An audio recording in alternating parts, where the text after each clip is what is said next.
guys, and welcome back to another episode of Next to Madison. On today's episode, I am sitting down with a comedian, an author, an amazing comedy writer, and a spiritual healer. And bonus is, he's also a friend of mine, and he's helped me through my journey, and I'm so excited to have him next to me today. I'd like to welcome my guest, Jeffrey Gurian. How are you? I am so great, and I'm so happy to be here with you, Madison, really. I look for any excuse to be next to you. Oh, well, thank you. Thank you, right? He's like, podcast studio is closer than her bed, you know. It's always so fun. So fun. And we've been looking forward to doing this for a while. I know. You're so busy. We had to wait a while to get an open date, but it's so cool. I know, and It's I'm glad great. you're here. Because let's first start by talking about your book, which is, the book is Healing Your Heart by Changing Your Mind, a spiritual approach. A spiritual and humorous approach. Spiritual and humorous approach. Don't leave out the humor. But to achieving happiness. So let's talk about that, because in the book, when I was listening to it, you also have an audio version, which is great for people that don't like to read. Yeah. You talk about you had a stutter, and you were able to retrain your brain. Yeah, I stuttered very badly. I started when I was about 7 years old. And I stuttered well through my 20s and beyond that even. I remember even when I was in dental school, I was blocking on words. I had a very hard time growing up because of that. And I realized one day, when I went to college, I made myself run for the president of the freshman class. I went to a very big college, and it was fed into by 7 different high schools. And I only knew the kids from my high school. I was 2 years younger than everybody because I skipped a couple of grades, and I looked very immature. But I decided I wanted to run for the president of the freshman class. And I told myself if I could win this election, I wouldn't have to stutter anymore. Wow. Because it would show me that people liked me. Because I think I had some idea that I didn't really fit in and that people didn't like me for some reason. And a lot of people feel like outside, even though I was considered popular by other people, but I didn't feel it, you know? Yeah. And so, like in high school, they have these stupid things, most like prettiest girl, handsomest boy, Right. best athlete. Yeah. So they gave me most talented because I played the drums and the piano and I sang, and it was basically a popularity contest. But in my high school yearbook, it says most talented Jeffrey Gurian. So when I went to college, like I said, I ran for president, but I couldn't say my name. I could never say Gurian. Hard G's. Most stutterers can't say their own names. They stutter very badly on their names. Really? And the reason I believe that is the case is because your name represents your identity. And if you don't feel good about who you are, it's not easy for you to tell people. It's no accident that most stutterers can't say their names. So anyway, I had to get other kids to introduce me to kids I didn't know. They acted as my campaign managers. And once they said, hey, this is Jeffrey Gurian, he's running for president, I could start speaking and I could get some words out, you know. And I won the election. I was the president of the freshman class of Hunter College. Nice. And it was a great lesson for me. I still stuttered. And it taught me that outside validation doesn't work in life. It doesn't matter how many times people compliment you, tell you you're fabulous and wonderful and gorgeous and talented, whatever. It matters what you think of yourself. And so I realized one day that I didn't stutter when I was alone. I could go into a room and speak perfectly. And I had been to speech therapy. My parents sent me for speech therapy. No one was able to help me because to this day, speech therapists don't know exactly what the cause is of stuttering. But I truly believe that it's psychological because I couldn't change my genes. I worked on myself for years. When I realized that there was really nothing wrong with me, I was determined to cure myself. Right. And it took me many years to basically take my mind apart, to examine all my thoughts. All of us are holding thoughts and that are negative against us. I call them, like, from the time we're children, every time someone hurts your feelings or breaks a promise to you or breaks up with you in a relationship or does something to hurt you, it stays inside of us. I call them heart wounds. Yes. Which is what led to this book. And we carry those heart wounds with us, and they affect our self-esteem and they affect our self-confidence. And very often they were negative thoughts that were given to us by people who didn't have our best interests at heart. They could have been bullies as kids, you know, and even though we don't want to believe the nasty things that they say, on some level we take that in. and we carry it with us, and it stays with us, and it affects every decision we make in our lives. Because every time you're called upon to make a decision, you think about what to do. What should I do? You use your thoughts to figure out what to do. And if your thoughts are faulty, your decisions aren't going to work for you. So people see these patterns throughout their lives where the same negative things keep happening to them over and over again. They get into the same bad relationship. Yes, that's a big one people talk about a lot. They get the same bad jobs. They get the same kind of circumstances that keep recurring. And the only common denominator is them. Yes. You know, if you've been in 10 relationships and they're all in the same way, the only person that keeps coming up is you. This is true. The other people are different. You're the only one who's still there, right? So it must be something. So I had to work on these things, and I examined all my thoughts, and I realized that I was holding thoughts that were negative about myself because I for some reason, I thought I would never have what other people had. I thought I would never have a profession. I would never meet a girl to marry. I would never have a family. I even thought I would never have my own apartment. I don't know where I got such negative things, but I was living that way. And I had to learn to let those thoughts go, that they weren't true, because I achieved all those things. And going to dental school was no help because I was mistreated there for 4 years in Philadelphia. I went to a school where I was harassed and bullied because I grew a mustache. I was literally, it sounds so stupid these days because of the way people look, but I was banned from school for 3 weeks, which was long enough to almost keep me from graduating because you have to... Because of a mustache? Yeah. But wasn't this in the 80s? You wouldn't believe it, yeah. It was in Philadelphia. And, you know, I went to Temple University. I'll say the name. I don't usually, but I'll tell you why. Because a couple of weeks ago, about 2 weeks ago, 2 deans from Temple University drove in from Philadelphia to meet me. Not to meet with me, but to meet me. They had read about me, and they said that I was one of the most accomplished graduates from Temple University School of Dentistry. What an honor. And they wanted to meet. They weren't the deans when I went there. Right. And I went, and I took the meeting with great trepidation. I didn't know what was going to happen. I was very nervous. I've been carrying this pain with me for all these years since I graduated because they did things to me like, when you learn to give an injection, you have to learn on a patient. So you're injecting into somebody's gums, right? Yeah. Which is a painful thing to begin with. Right. And I was always very careful to do everything painlessly. I have the needle in the patient's gum. One of the mean instructors came by and purposely hit my elbow and said, put the needle in further, and jammed the needle into the patient's face, really. That is considered assault. Oh, my.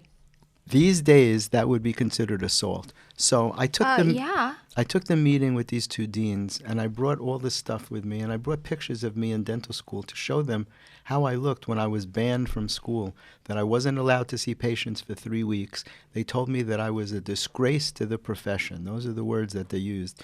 Meanwhile, I wound up graduating at the top half of my class. I graduated number 54 out of 126.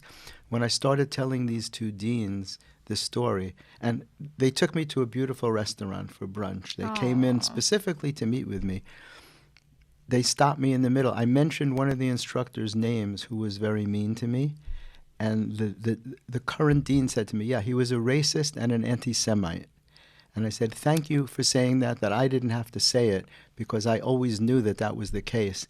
This guy had a Confederate flag in his office and a sign that said, the South will rise again. Oh, my God. And before I could be allowed back in the clinic, my mother got me a wig to wear, like a flat wig with a part. My hair was very short. If I showed you the picture, you wouldn't believe it. But I was banned from clinic. They didn't like my style. They didn't like that I was from New York. And I knew that it had something to do with the fact that I was Jewish, too. These guys were anti-Semitic, like the other guy was Pennsylvania Dutch. And they went out of their way to make my life miserable. And I told myself, I will never let anybody stand in my way. No obstacle can stand in my path, because my parents used to say, if you want to drop out, we'll understand. I used to call them in tears sometimes because I was harassed so badly. And I said, no, I will never quit, and I will get the last laugh. Mm-hmm. So it was amazing that all these years later, these 2 deans came in to meet with me, and the outcome was They said, in the spring, we'd like to send a car for you, and we'd like to bring you to the school, and you'll stay for a couple of days, and we want you to lecture to the senior students and tell them your story about what happened to you and how you used to be treated, because our school is very different now. We got rid of all those doctors that used to treat the students that way, because it should have been an honor to be accepted into a professional school, but it turned into a 4-year fraternity hazing. You know, that jock mentality? Yep. Where the guys think, they act like real jerks. They act like real jerks with women, and they act like real jerks with other men, too. Mm-hmm. And that's what I was subjected to for the 4 years. So it was a great story. For me, it gave me closure after all these years, but it was another example of not letting obstacles stand in your way. And my book is not just about stuttering. It's about overcoming obstacles in your life. Every single one of us is given some obstacles to overcome. So let's break that down a little bit, because everybody from a very young age, we're absorbing these messages, right? Right. And you and I have talked about, my lack of self-esteem in certain areas of my life that's affected me. So how does one who has absorbed all these, how do they break those down to realize, they're not true? I'm not letting this affect me anymore. First of all, it's a process. It's not a trick where, like, as an avocation, I work with stutterers, and I teach them how not to stutter. Okay. And, like, this one case that I have recently, I worked for a year and a half. He's a psychologist, and he gave me testimonials from my website that he feels he's 95% cured. Wow. So it took us a year and a half, but what was so gratifying was because of his background as a psychologist, he would know if what I was saying wasn't true. He could have just said, "You're full of bull, I don't believe in this." But he validated all of my treatments, all of my exercises, everything. He asked me a million questions, and we have the best sessions. And in letting go, like, he never realized that he was a sensitive man. A lot of men don't want to cop to that. And he was kind of abused by his parents as a kid, and he had a lot of unhappy experiences in childhood. Most stutterers don't start stuttering until they're like 7, 8 years old, which means that they've already been speaking fine for a few years, and then something happens in their life that makes them think that stuttering would be a good thing to do on a subconscious level. No one ever chooses that. Do you think it's like some of the nerves of just maybe just getting bullied or at home or at school? That stress adds to it. Like, if you think of habits, like, people can have a certain number of habits, right? You could list them. I list them in the book. Maybe there's 10 or 15. Yeah. You could bite your nails. You could blink nervously. You could tap your fingers on the desk. But it's not an unlimited number of habits that people could have. One of the habits that I think is stuttering. It's a reaction to stress in your life and to how you feel about yourself. So again, I write a lot about that, but it's a much bigger story. It's about understanding that most of us are holding thoughts about ourselves that are negative in some way, and they're not true. A lot of them are not true. Why do you think that we hold on to the ones that aren't true versus the ones that are true? That's a great question, and it's probably tied in with the reason that more traumas are more deeply ingrained in our consciousness than happy times. You can, like, that stupid saying they teach you when you're a kid, sticks and stones will break your bones, but words will never harm you. Bullshit. That's the furthest from the truth. By the way, is there language on this show allowed? You could say whatever you want? Of course, you can say whatever you want. Okay, so, well, not that I curse a lot, but I just wanted to know. So, all the bruises you had as a girl healed up a long time ago, but every single one of us can remember something that someone said to us that hurt our feelings. Oh, my God. And it feels like it was just yesterday very often. We can remember. Those traumatic events are so deeply ingrained in our consciousness, and they come back as triggers throughout the day. You see little things that remind you of them subconsciously. You don't even realize it at the time.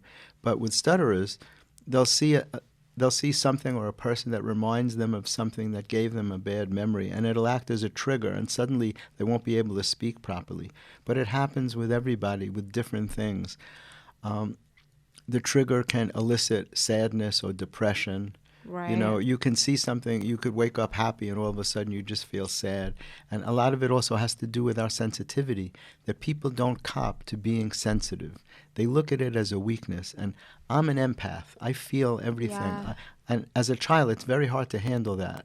I could be, you know, I That's could how have... I am too, and I think maybe that's why I took things more personally. Yeah, as a because kid. we feel things very deeply. Mm-hmm. Like all I had to do is think about one of my grandmothers living by herself as a child, and it would bring tears to my eyes, you know.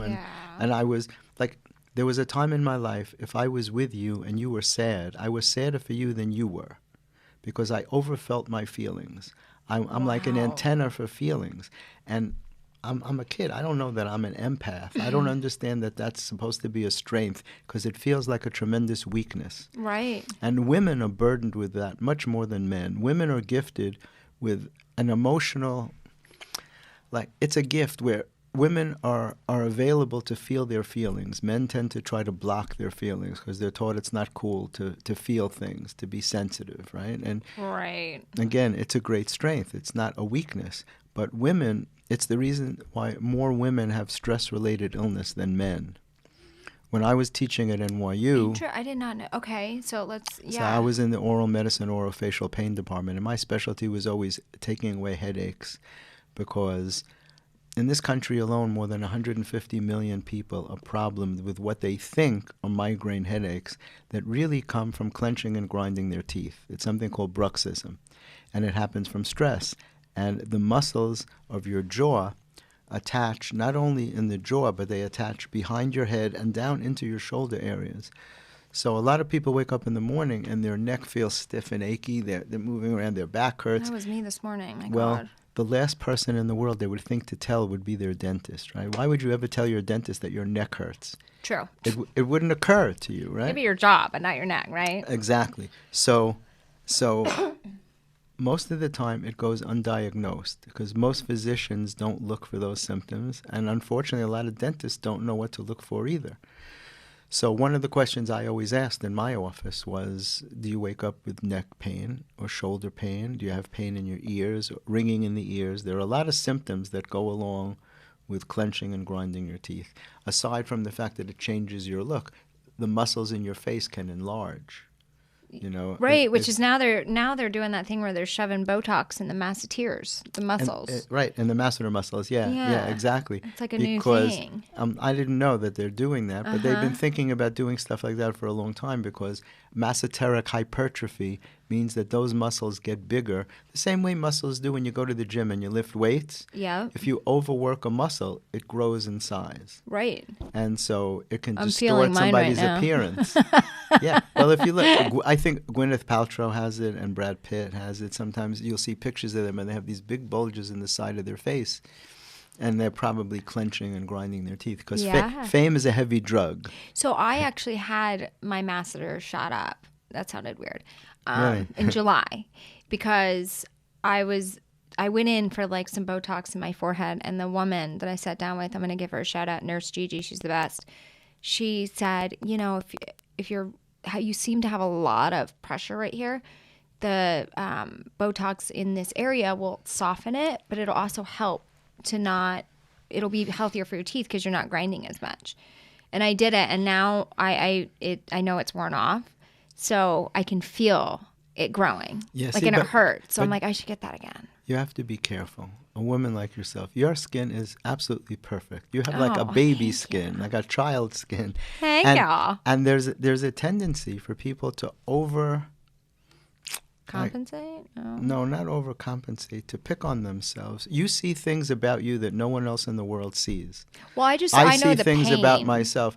Well, pain's a different story. Yeah. But when it comes to appearance, very often every one of us sees things about ourselves that the rest of the world doesn't see, unless they're very sick people.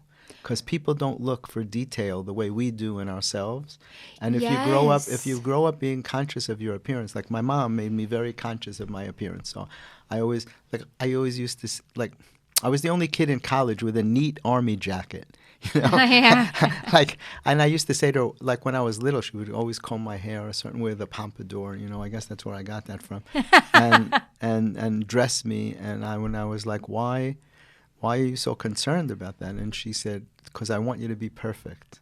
Oh. And when I brought it up years later, she goes, I never said that. And I go, no, you did, and I'll never forget it. And, that's probably one of the reasons I felt less than, because everyone knows they can't be perfect. And No. But when people tell you that they want you to be, you don't want to let your parents down. So you try your hardest to be perfect. So Right. I could never do anything where I made a mistake. Like I played the piano for 10 years, from when I was 7 to 17.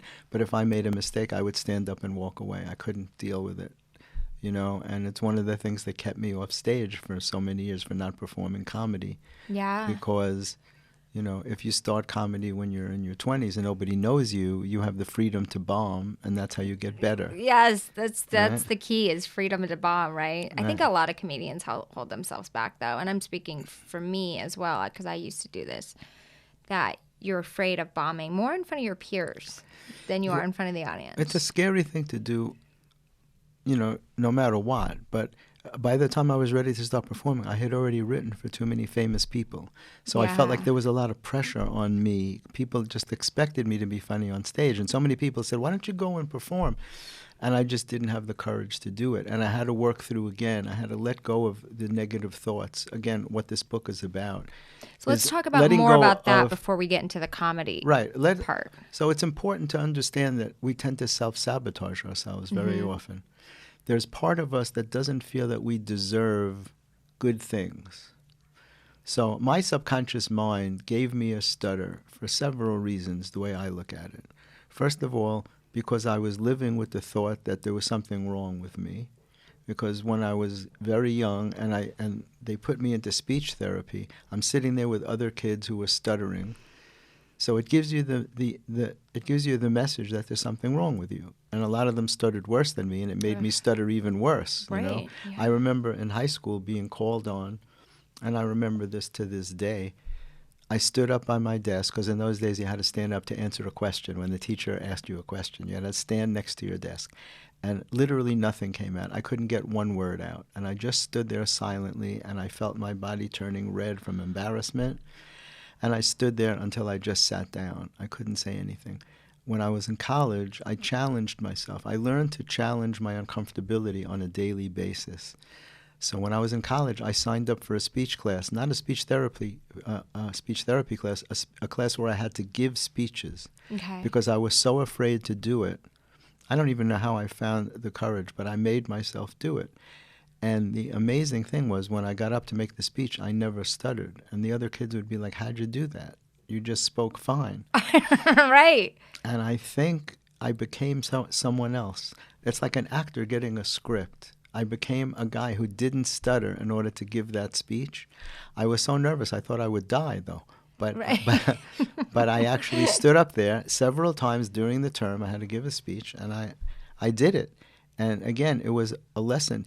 If you could be fluent any time, theoretically you could be fluent all the time. If you couldn't do it, like a man with a limps in every room of his house. You can't go into a room alone and close the door and walk perfectly. Right. Well, unless you're scamming the insurance company, exactly, then yeah. Right. But otherwise, it's a true disability. Right. What I had was not a true disability, because you can't have a disability based on your location. Right. Right? That's true. In certain rooms, I can't do certain things, but otherwise I'm fine. But when I Right. get in a certain room, it doesn't work. So I had to think of all these things. Everything is about thought. Thought is very powerful. And we're controlled by our thoughts. The truth is, though, that we control our mind. It feels like our mind controls us. Yeah. But we control our mind. You're the employer. You tell your mind what to do. But there's two, like when you're thinking things over, Yeah. and you're having this conversation in your head, Yeah. your conscious mind is conversing with your subconscious mind. But the subconscious mind doesn't know the truth. It believes whatever you tell it. It can't tell the difference between fact and fiction. So if you tell your subconscious mind that you're a loser, you draw that into your life. And if you tell your subconscious mind that you're a winner, then you draw that into your life. It's the power behind the power of positive thinking. You hear people say that all the time, the power of positive thinking. And law of attraction. It's very true. If you go through life thinking that you're good, then you'll draw that in. Yeah.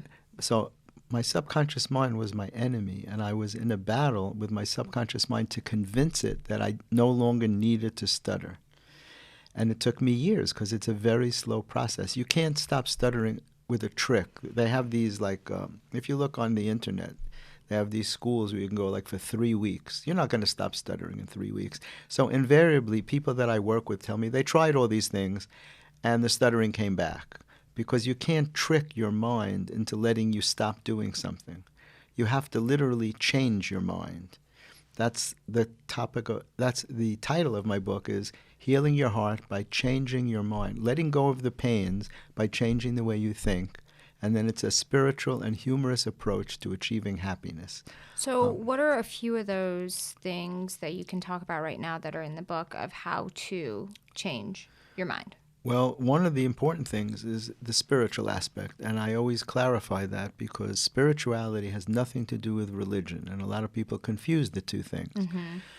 Religion can be wonderful for people, but it tends to divide us because it puts you into a category, and other people are automatically outside of that category if they're not part of that religion. Right. Spirituality brings us all together because all it asks is that you believe in a force greater than yourself. You could call it nature, you could call it the universe, you could call it God, whatever is comfortable for you, as long as you know that it isn't you, because when you think it's you, then you blame yourself when things don't go the way you'd like them to in your life. Interesting. You think to yourself, well, I should have said this, I could have done that, You start rehashing the past of all the things that you blame yourself for. I could have gone here, I could have said that, and then you start worrying about the future. What's going to happen to me in the future because of that? But in the meantime, you lose the now. You're not living in the present. Your mind is racing. I feel like that's how the majority of people live, though. Yeah, exactly. Which is crazy. They're worrying about the past. I mean, I know I'm guilty a little of it. We all are. I think everyone is. They regret the past and they worry about the future, and they're losing the now. And the idea is to train your mind to stay in the now. Our own reality is this. Our only reality is this. We're sitting here together in a studio and we're recording this show. Yeah. And that's all that's happening. That's our lives right now. Right, nothing An else hour is ago happening. is gone. Yeah. And who knows what's later or tomorrow. It doesn't matter. This is it. So I'm in the moment. Yeah. I'm very present for what I'm doing. I'm appreciating it. Yeah. And so one of the spiritual thoughts is that if you don't get something that you really want, that you think that you've been working towards and that you deserve, it's not because you're being punished, because you see other people get those things that you want. It's because you're supposed to have something better than that. And if you got the thing you wanted, you wouldn't be available for the really good thing that's coming to you. Yeah. But you have to have patience, and that's really hard because as human beings, we lack patience. Right, we want to be rich while we're good looking. Right, well, we want that was everything. Always my thing. We want everything when we want it. Yeah. We want it now. We don't have patience for it. We don't want to wait, and that's human nature, basically. So that's a thought, and it's a spiritual concept, and it takes time until you can incorporate that into your thinking. I've been studying this for about almost 25 years. So I've been on the board of this group called the Association for Spirituality and Psychotherapy since 1999. Wow. And I went to them. I'm not a classically trained psychotherapist. That's not my background. And I went to them and I told them that. I said, I was trained as a dentist. I was a cosmetic dentist for a long time and then a professor at NYU in oral medicine and orofacial pain. But I have these theories about working with people because when people come to a dentist, they're very nervous. They would rather go to a physician or change physicians than change their dentist. Once you find a dentist that you're comfortable with, you want to stay forever. Right. Right? So you become almost a psychologist. People talk to you, they tell you their problems and stuff. And I felt like I had a good understanding of people, and I was working with them in the office doing this kind of spiritual healing, and especially for headache therapy. Yeah. And they accepted my work, and I became part of the board in 1999, and I've been on the board ever since.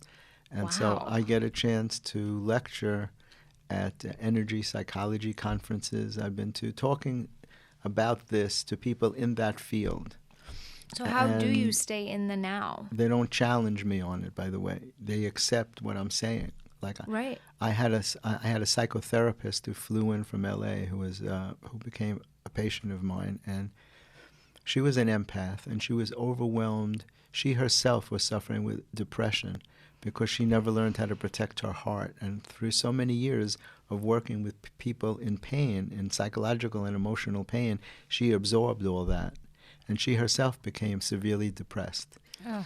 And so she was recommended to me, and she called me on the phone, and I said, you know, it would be very egotistical of me to just say, yeah, jump on a plane and come to New York, and I'll work with you.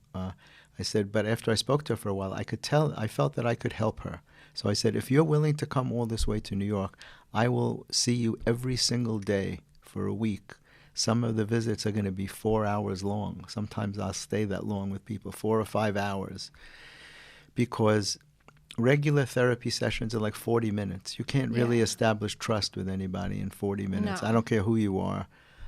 It doesn't work. So I wasn't held back by the traditional training, you know. And she came to New York, and I think our first visit was like 5 hours. I said, you're not ever going to experience anything like this. Right. But the therapy is based on trust. And you can only establish trust by being with someone for a while. And also, I share stories from my own life, which therapists are taught never to do. They don't usually, a lot of therapists just listen to you. They don't even give you any feedback. So when I joined this group, I told them what I did with people, and they found it very interesting. And one came back.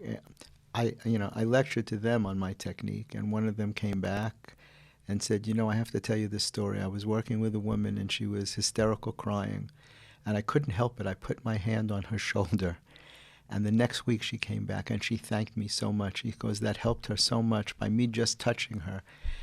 And I said, you know, sometimes my patients will hug me, and you know, I don't do that first, but if they want to, that's wonderful, because it shows that they feel that they trust you. There's a connection there. Right.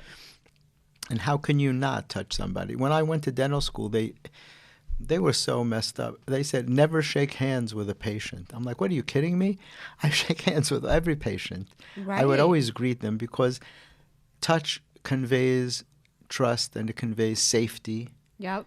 You know, when a little child is sad or they're crying, you hold them. That's how you calm them down. You hold them. Right. People need that. Yeah. They need that. Every part of your body has its own consciousness. When you have a part of your body that is hurting you, that's in pain, that part of your body feels fear. It's scared.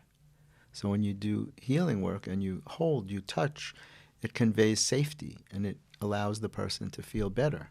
Right. So all these things, that there's a lot of spiritual concepts that you want to use to change the way you think, because that's key. If you're a person who's problem with depression, or you're functioning and you're always self-sabotaging yourself, just as you get close to something that's really good, you mess it up by something that you do. Either you're late, you know. Why do you think people do that? Because there's part of their brain that tells them that they don't deserve good stuff. So if somebody's suffering from that, and so, let's just say like somebody's listening, how do they start to get out of that? Well, one good technique is to make a list of good and bad things about yourself. And you take a piece of paper and you make 2 columns. One says good and one says bad. And you don't ever have to show it to anyone. You can tear it up or burn it after you're finished, but you have to be brutally honest with yourself. And you write down every single good thing about yourself and every single bad thing. Now, the bad things are easy because people tend to think of these things. They are very aware of things about themselves that they don't like, or things that they would change if they could. The interesting part is to write all the good things. If you're a good person, if you're a generous person, if you're kind, if you have all of your limbs are functioning, you write down every single thing about yourself that is good and that you like. And you'll often find most of the time that the good will outweigh the bad. And you have to start to realize that these negative thoughts that you have about yourself were probably given to you by other people. We're not born thinking bad stuff about ourselves. It's usually remarks that other people make to us about ourselves. People feel that they have the right to tell you about yourself, about what they think about you. You know? And that's an interesting thing, because that is so true. But then it's like our whole society kind of adapted this thing where people didn't know how to accept a compliment. So somebody would come up and say, "Oh, you're beautiful," or "You look beautiful," or "You look handsome," and you'd be like, "Really?"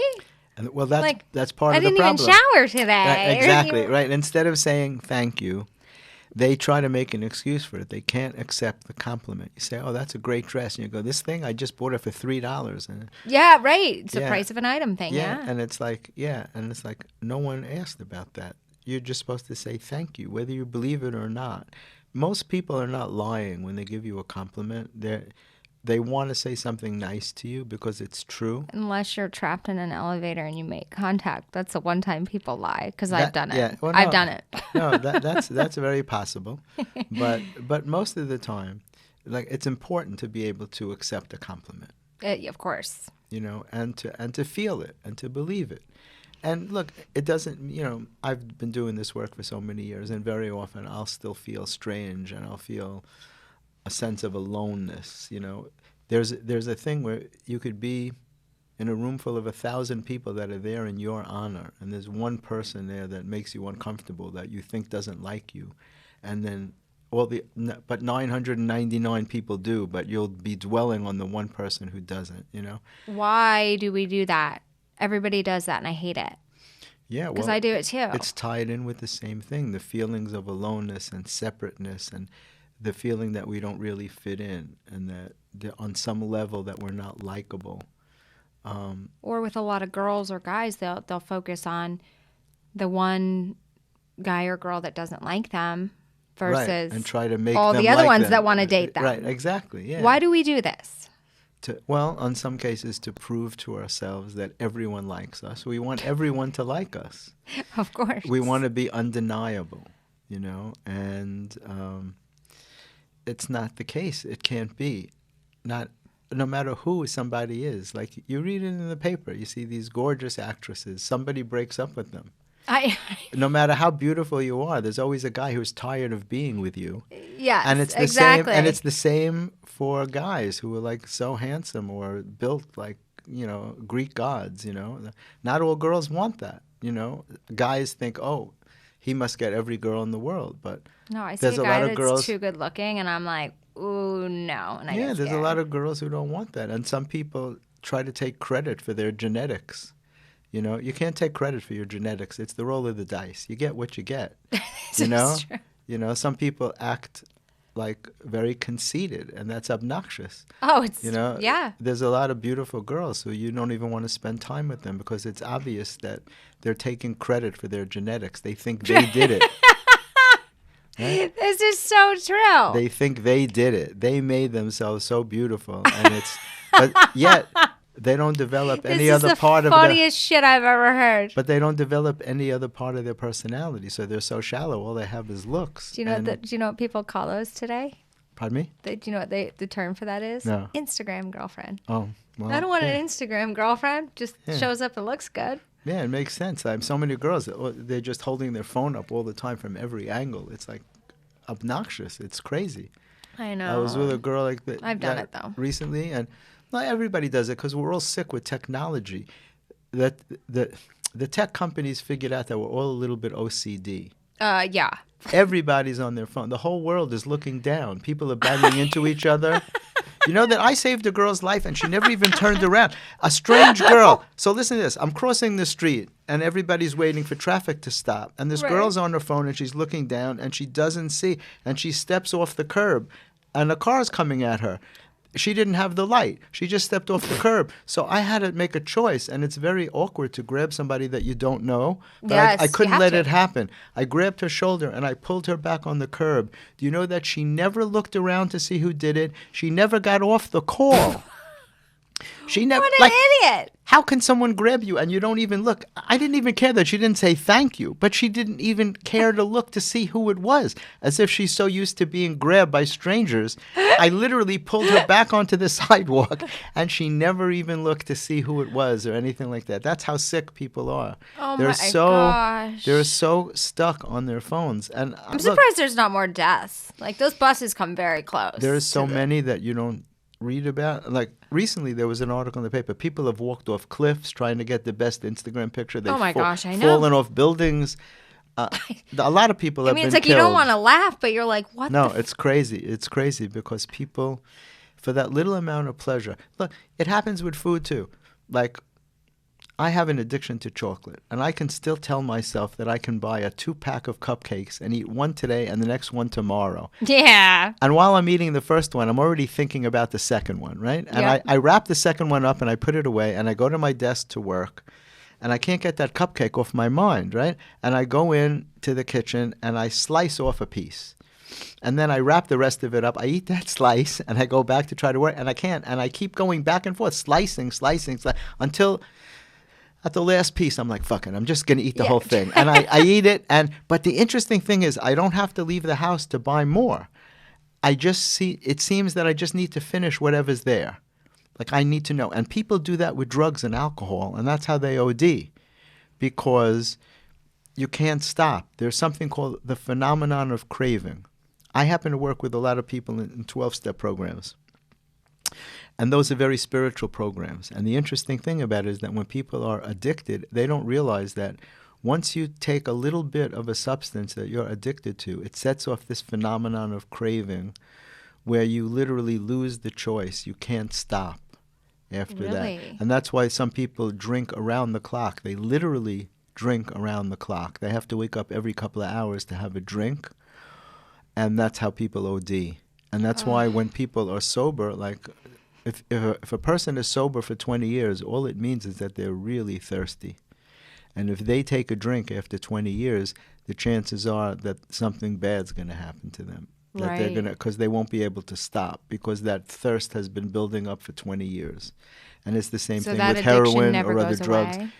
It never goes away. You can quiet it down through like the 12-step programs, but it never really goes away. It's always there. And that's another reason why a lot of people who were sober from heroin for a long time, when they pick up, they OD.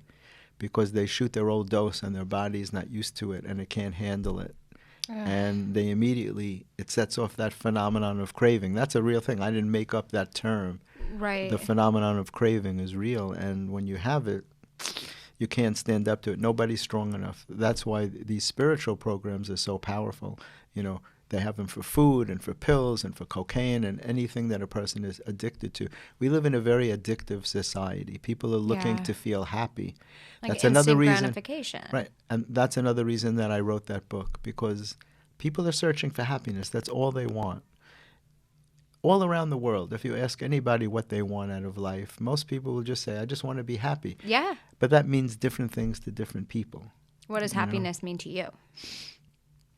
Well, to me personally, it means my family. I was blessed. I have 2 daughters, and they have children, and that makes me the G word. And but you could be a gilf. I'm very lucky. I'm very lucky that I have that, and to me, that's the most important thing. And then accomplishing things. My goal has always been to put positive energy out to the universe, no matter what I do, whether I was making people look beautiful or whether I was making people laugh. You know, that's the other part of my life. And, you know, comedy and helping people. You know, when I was in practice, I would help people, you know, by taking away their pain and making them look pretty, because I was a cosmetic specialist. Okay. You know, or taking away their headaches, or writing comedy material. What better thing can you do than make people laugh? So I figured out how to combine those two things. Well, let's switch gears now, because we want to talk about the comedy thing, because that's many years ago, so much of your world. Cindy Adams wrote in the New York Post, she goes that she figured out the connection in my 2 fields, that I make people laugh to see if they have any teeth missing. That's great. That was her thing. I like that. And today she wrote about the Friars Club closing. Did you read that? What? No. That the Friars. She says it's finally going away. Well, they said it's because they had a flood, but she's like, no flood was reported. They had closed. They had shut down to be around to doing like 3 days a week, just lunch. Look, I had the pleasure and the honor of being a friar when it was like a big deal. Milton Berle was my sponsor in the Friars Club. That's how far I go back with the Friars, to the late 70s. And Milton, you know, he was like the best roast master of all time. And because of that, I got to work and meet with all these greats, Jerry Lewis and Henny Youngman and Red Buttons and Sid Caesar. the greats from the golden age. Yeah. And the originals of comedy, really. And what's interesting is now, and I'm friends with all the young guys, Nick Kroll and John Mulaney, and I get to do that's stuff. true. I'm the first to be pranked with too much tuna on Comedy Central. Yes, that's if you haven't seen that, check that out. The big tuna sandwich. Before we get off Milton Berle, we have to talk about his penis. Because everyone said it was so big. Yeah, he showed it to me once. He showed it to me, and not because I asked, by the way. He had a thing. I think he liked to show it to people. We were sitting in the Friars Club in Los Angeles. He was the president of that club, by the way. Okay. And we both wound up in the men's room, and he said, "Hey, Jeff, you want to see something?" And before I could say no, I thought a snake had gotten loose. It was crazy. I was like, please, it's not like a thing that I wanted to do. But I wrote jokes about it. And that's how big is it really, that's how we met. Well, because you saw it limp, I hope. You didn't see it aroused. No, he used to have this joke. He and Forrest Tucker were known for having the two biggest members in show business. And the joke was that they were going to have a contest. And Milton said, "I'll take out just enough to win." Oh, my gosh. So it looked like the Twin Towers when the two of them were laying on a massage table. Oh, gosh. Fucking Twin Towers. It was. What were they, 8 inches soft? Probably. I didn't measure. I wasn't taking out a ruler. I didn't want to look like I was that interested. It was just crazy. It took me by surprise. I still remember. I mean, it's embedded. I was stepping out of the stall. I went in the stall, and he was like, in the toilet. I always closed the door, and because I'm not about showing people. It's not show and tell. But right. He was like, "Jeff, you want to see something?" I was like, "Okay." And he was supposedly with everyone in Hollywood, and then I wrote this joke. It's a good thing he died before the Me Too movement. Shit. Could you imagine? My first book, I have 6 books now. So my first book was called Filthy, Funny, and Totally Offensive. Jokes so dirty that comedians only tell them to each other. Oh. And I got 250 celebrities to tell me the nastiest shit, all the dirtiest jokes. Gilbert Gottfried and Drew Carey and even Elaine Stritch. I don't even remember any of them, but there were jokes that I wrote. So one joke was that Milton would have been here today. It's so funny that we're doing this. We're just talking about such spiritual things. I know. And then I'm tell us about talking Milton's dick. about dick jokes, but the joke. I'm putting the book together, and Paul Provenza wrote the introduction. You know Paul, and he's fantastic, and he's done several TV shows and books where he does compilations. All the comedians love to talk to Paul. So he was writing the introduction, and he wants to do a joke about what was it? Saddam Hussein. Oh, Mohammed. He tried to do a Mohammed joke, and I wouldn't let him do. I said, "You can't put a joke in the book about Muhammad. We'll be killed. I'm not going to be killed for a joke," because that was at the time when there was they were burning down Europe because somebody did a cartoon that was offensive to them, and it was about Muhammad. I'm like, I'm not doing it. And I had a fight with him. He's like, "You're a pussy." I'm like, I have a family. I don't want to subject anybody to that, But so I said, well, here's a joke. Like, the first couple of pages were my jokes that I wrote for Roast, and the last pages were my jokes, and in between was everybody else. Like Patrice O'Neill was in there. But so I had written this joke. I said, Milton would have liked to be here tonight, but unfortunately he had a little accident. He was screwing this chick in his hotel room, and on his way over to the bed, he accidentally tripped and pole vaulted out the window. Oh my God. And so before I could finish the joke, I didn't get up to the punchline. Provenza interrupts me and he goes, "Pole vault? You wrote the pole vaulting joke?" I'm like, "You know that joke?" He goes, "You kidding? That's a classic joke. Everybody knows that joke." I'm like, "That's amazing. I didn't know." Amazing. I wrote that joke for a Friars Roast, and I used to write. I was the main writer for the Friars Roast for 12 years. Wow. So I got to write Bruce Willis's speech and Jerry Lewis's speech and Chuck Scarborough when he was roasted. He and Roger Grimsby were roasted. I think there were 3 newsmen. I got to write for them, and I got to write for all these people. It was amazing. It was an amazing time for me, and that's how I got to meet so many of these people, and Sammy Davis Jr. And they all would come. In those days, the Friars Club was such a huge thing. 2,000 people. 2,000 people would come to the Hilton Hotel to hear the biggest celebrities tell nasty jokes about each other. Very Yeah. different than the roast battles today. Because as the main writer, I would go up to the person being roasted and I would say, is there anything that's off limits that you don't want to talk about? I don't want to write anything that would hurt your feelings. And some would say, don't talk about this, and others would say, no holds barred. You could just write about anything you want. These days, they purposely try to hurt people's feelings. If somebody's parents have cancer, that's a joke to them. And if somebody's brother or sister died in an accident, that's a joke to them. And to me, that's horrible. That's what goes on roast battles. I like the concept of it, but I don't like the actual meanness. There's a real mean-spiritedness about that. That's why I don't really like to do it. 'Cause it's not fun to me. Ugh, I don't know. Like, I just don't know. But I think it's funny when people say stupid shit to me. Like, I love being roasted. Well, there's a certain hilarious. level. Like I said, Right. I wrote the roast, so I know what it's like. And I'm not. It's not like I'm a prude or I'm not going to say things about people. But to me, there's a limit about what you should say about someone and what you shouldn't say. Of course. And if someone is dying or if someone is sick, or in their family, I would not make jokes about that. I think it's a karmic thing. I think you bring that into your life. You take a big chance when you make jokes about something like that. You do. No, you absolutely do. I believe in that. It's not something that I would do. Right. So you also wrote for one of my favorite comedians of all time, Joan Rivers. Yeah, that was really fun. She was the sweetest person. She didn't know that I was a dentist when I started writing for her.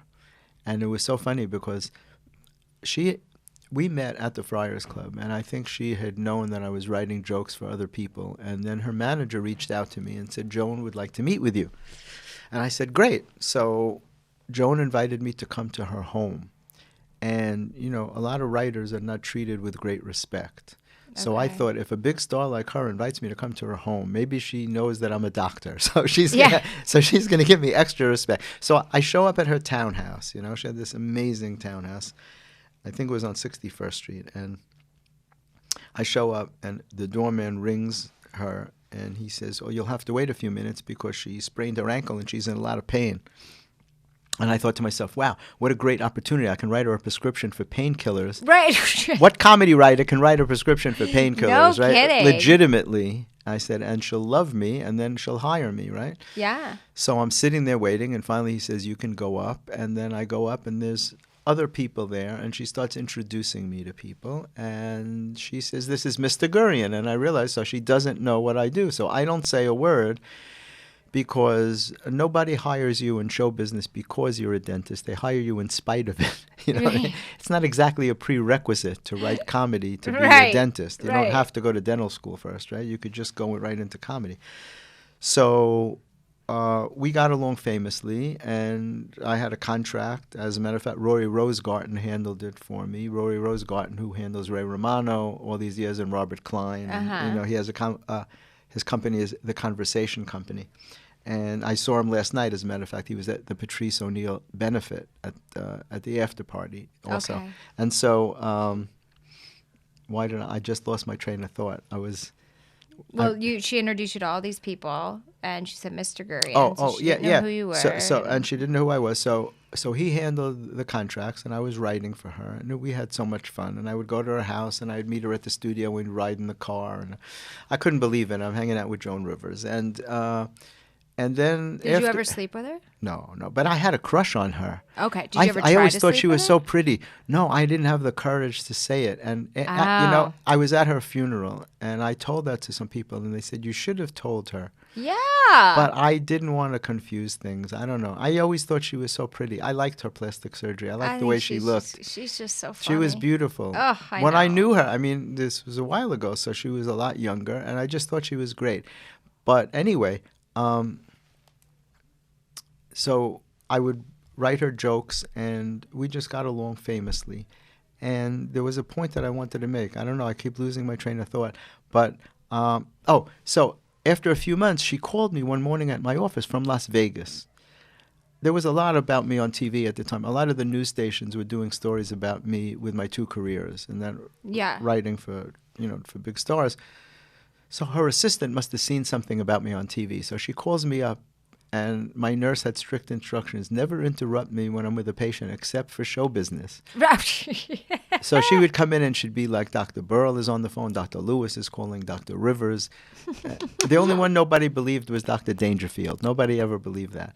So I take the call, it's Joan, and she says, what do you do during the day? And I said, I work. And she said, well, obviously you work, but what is it that you do? Yeah. And I knew she knew. So I said, is this concerning the vicious rumor going around that I'm a dentist? I said, I've heard of accusing people of a lot of things, but that's really low. Yeah. And she's like, she was laughing. She goes, why didn't you tell me? And I said, I told her, I said, because no one hires you because of it. They hire you in spite of it, right? And she said, I think it's wonderful. And I'm so happy to know that. And so after that, we always joked about it, but she thought it was great.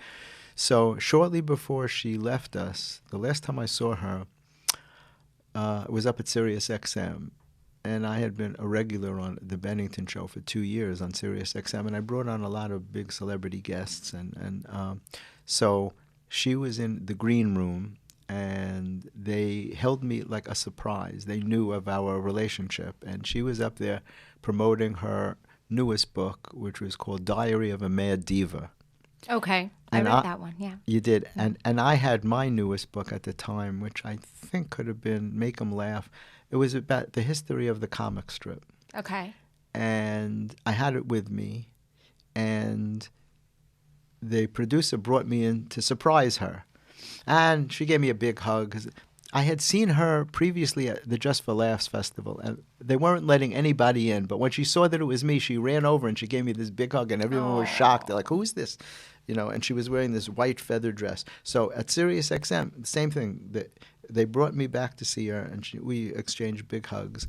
And I was asking her questions about her book, and she started asking me questions about my book. And I said, well, I'll give you a copy. And she said, oh, no, definitely not. She goes, I want to buy a copy. I want to support you. And she was there with her assistant, and she said, take a picture of the cover of his book so we can order it. And that's the kind of person that she was. She was such a sweet, kind person and so generous. Oh. And, yeah, she was always the nicest person. And what a great loss. I know. Especially the way it happened. It didn't have to happen that way. And, I know. just a crazy, crazy thing. Yeah. So it was one of my greatest honors was writing for her and getting a chance to hang out with her. Yeah, who else did you write for? Oh, Rodney Dangerfield and Phil Hartman and even people that are still alive. Yeah, it's horrible what happened with Phil. Phil was one of the greatest stars. Phil Hartman from Saturday Night Live. Oh, that was shot by his wife, right? Yeah, yeah, and then she killed herself and left her 2 children, and just a terrible thing. And I was supposed to see him that weekend. I was out in L.A., and he said, why don't you come to Malibu for the weekend? And I don't remember what happened, but I couldn't go. And I had already told my mom that I was going to visit him, and then the news came out. And the initial report was that 2 men were found dead in his house, and my mom assumed that it was me and called up in a panic. And I didn't even know what happened. I mean, she woke me up in the morning, and I found out. I was just in such shock. He was such a great guy, and so talented. One of the most talented people on SNL. To this day, he's revered as being so talented. When we did the first Chevy Chase roast from the Friars Club, that's how. I was assigned to work with him and Dana Carvey and Kevin Nealon because they were doing the roast. And young guys had never done roasts in those days. Yeah. It was considered an older comedian's medium. And so that was I was the liaison between the older comics and the younger comics. So I worked with them, and Phil and I got to be friends, and I was writing for him for a show that he was supposed to do. But unfortunately, that never came to fruition. And and then I wrote for George Wallace and Richard Belzer, and I wrote a movie that Gilbert Gottfried starred in, a little short comedy film. In one of my comedy films, Peter Dinklage was the star of the film. Oh my gosh! So many years before he was famous in Game of Thrones. Yeah, it was a little short film called Men Who Dance Where They're Not Supposed to. Oh. I like silly, absurd stuff. That was, one of my books is called Man Robs Bank with His Chin. And it's, and other stories missed by mainstream media. I like silly, I like silly Yeah. stuff that doesn't hurt anybody's feelings. So I used to have a column in the Weekly World News. Okay. The Weekly World News was this crazy newspaper that was the precursor to The Onion. Okay. Yep. And it was stories like rare virus sweeps Japan, victims too weak to bow. And, jeez. college professor fired for casually removing his spine in class. Because you can't do that. You know that. You can't remove body parts. And No. he would just whip out his spine and ask the students to help him reinsert his spine. And the students would be like, we don't want that responsibility. What if it goes in wrong? You know what I mean? How do we put his spine back in? He would make believe it was an accident, but we knew he was doing it on purpose, And so it was a whole book of these very unusual stories. And I used to do them on the radio. And that's my favorite kind of comedy is absurdism. So do you still write today for our comedians? Yeah. No, now I write for myself. Okay. I write for comedians if I get asked. But in those days, my goal was, I never wanted to look like a novelty. If you're a dentist and you're writing comedy, I limited myself to writing for big stars. Okay. Because I felt that would give me credibility. If I was Right. writing for people no one ever heard of, anybody can do that. Yeah. But if you can get big stars to pay for your 100%. material and do it on TV and on stage and all, that really meant something. So I have a folder of checks from all these people. Oh my gosh. I'm one of the few people that ever wrote for Andrew Dice Clay. Really? And he talks about it on the radio when he was on So why don't you write Sirius for people XM. now? Because people now are not using writers. Okay. Most You think none of these big comedians? They may, but I think have they're to using be. close friends of theirs. People are not Okay. asking, Yeah. They don't ask. If they asked me to write for them, I would be happy to write for them. Yeah. But it's not like it used to be. It was more established, like well-known comedians who did a lot of television. Yeah. TV eats up your material. You always need new material if you're doing right. a lot of TV. Yeah. So they took it for granted that they would work with writers. But the newer generation of comics, like I said, we are writers. maybe, they are all writers, and a lot of them maybe run stuff by their friends, and their friends give them lines and stuff. But it's not the same as it used to be, where they would just look to hire a writer. Yeah. 'Cause Or at least otherwise they I would don't do speak it. about it. So now I write for myself because I perform now. And I so love and that. I have folders and dossiers, millions of pages of jokes that a lot of people struggle to think of premises, but I have been collecting them for all the years when I wasn't performing. So I have folders and folders, and I never run out of stuff. Right. No, exactly. Like I'm doing a show on February 4th at the West Side Comedy Club. It's a show called Working It Out. Okay. And it's supposed to be new material that you haven't done yet, which is kind of scary to work out new material in front of an audience. I think it's great because at least you have the people already know you're working stuff out. Well, like I don't do shows called Work It Out, and then I'll just get on a show and I'm working it out, but nobody knows I'm working it out. That's scarier. Yeah, it's very scary to work in new material. Yeah. There's a tendency to want to just do the stuff that you know works. But then you don't grow. That's true. Then you don't grow. Yeah, and so you have to do it, but it's not an easy thing to do. Exactly. But we do have to start wrapping up. So I want to make sure that you tell everybody where they can find you and find your books and all that stuff. Thanks. Okay. Well, it's so funny how fast an hour goes when you're talking to somebody that you vibe with. Yeah, I know. We're on the same plane, and that's so cool. So people can look at my website, which is comedymatterstv.com. Then I have my Comedy Matters TV YouTube channel, which is youtube.com/Gurian News Network. And I have over 2.1 million views and interviews with everybody from Jimmy Fallon to Chelsea Handler, Jon Stewart, Jim Carrey, I said Jimmy Fallon, right? Yeah. Just on and on, D.L. Hughley, everybody in comedy, Nick Kroll and John Mulaney. Yeah. They're all on, Sarah Silverman. Everybody's on my channel. And on Twitter and Instagram, I'm at Jeffrey Gurian, Gurian. My book is available on Amazon.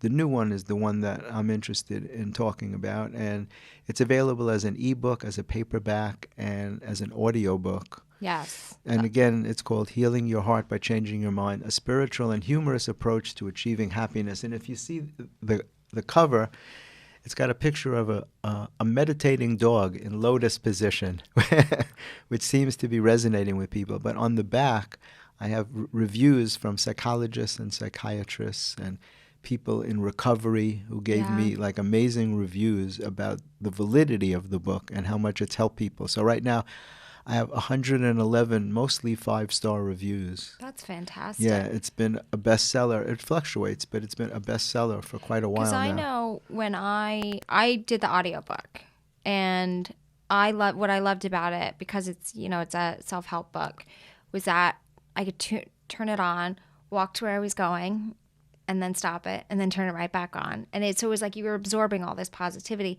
and you could finish it in a day that way. It's so interesting because I did a podcast on Long Island the other day, and the host said he's been listening to it in his car. Yeah. That every time he drives someplace, he puts it on. He goes, so he's been hearing my voice all week. Yeah. And so it was interesting when I did the show with him because I feel like I've been talking to you all week because I've been listening to you. But this book represents probably 15 to 20 years of my work, of thought, of mental exercise, of very hard work, and it's a very meaningful book to me. And I'm working on a second book. I just started it a few days ago. Oh. It's related to this book, and it's called Fighting the Fear. I love that, which is so relevant for everybody. Yeah. Because everybody has some sort of underlying fear. We're all confronting fear. Yeah. My latest way of confronting it, I made myself go to Japan by myself in October. I went for 2 weeks all alone. It was the scariest thing I ever did. Traveling is really hard for me. My hands are sweating just telling you about it. But I did it. I went every day. I got on the subway and I went to different cities and different places. And my only alternative was to stay in my room with my covers over my head. And I'm not flying 14 hours to be nervous. So no, and you did it. And it was a great personal accomplishment. And I tell everybody, if something makes you uncomfortable, then you have to do it. And that's how I try and lead my life. Yeah, which means that I need to go skydiving. You want to come? No, that's one thing that I'm not going to do. No, because I'm scared of heights. When I say if other people can do it, I was going to leave out things like sky, things that are dangerous. Yes. I just want to do things that other people like traveling is what I was talking about mostly. There you go. Okay, so and performing. You stay on the ground in the stage. I'm going to go in the sky. Absolutely. All right. Well, thank you so much for being my guest today. I appreciate that. And again, you guys, Jeffrey Gurian. Please find him on YouTube. Find his books.